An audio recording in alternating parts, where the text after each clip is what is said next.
ეხლა ეს ფენა კეთდება, პირველი ფენა დრენაჟისთვის, ასე ვთქვათ, რომ ჩაიწუროს შეხო, ამას დანამალ, რო არ მოხდეს, რომ ესე დრენაჟისთვის ანასხლავი, ფიჩხი, აი ესეთი ცოტა უფრო პირველი ფენა ეს არის. შემდეგ არის მიწას ვაკეთებ, აუცილებლად მიწა. მერე მწვანე მასა, აი მოტივული ბალახი, რომელიც ზედმეტი ან მოსავალი რო აიღე და დაგსჩად დაუშვათ, ის არის.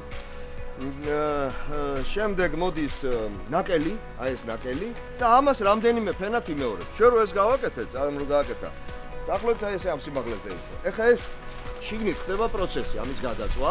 ისპობა ყველაფერი, რაც პრობლემურია სწორია და იმ ნაკელში. ნაკელი რო შეგვაქვს, ჩვენ შეგვაქვს სარეველას თესლი, ასევე ნიადაგში, ჩვენ შეგვაქვს ვაბიძურებთ ნიადაგს, ასე ვთქვათ, მავნებლების კვერცხების შემოყვება, ხო? აი ეს ყველაფერი აქ მოხსნილია, იმიტომ რომ შუაგულში ხურდება სარეველას თესლი თუ რომელიმე პათოგენი, ყველა ასე ვთქვათ, ამისგან თავისუფალია ეს კომპოსტი.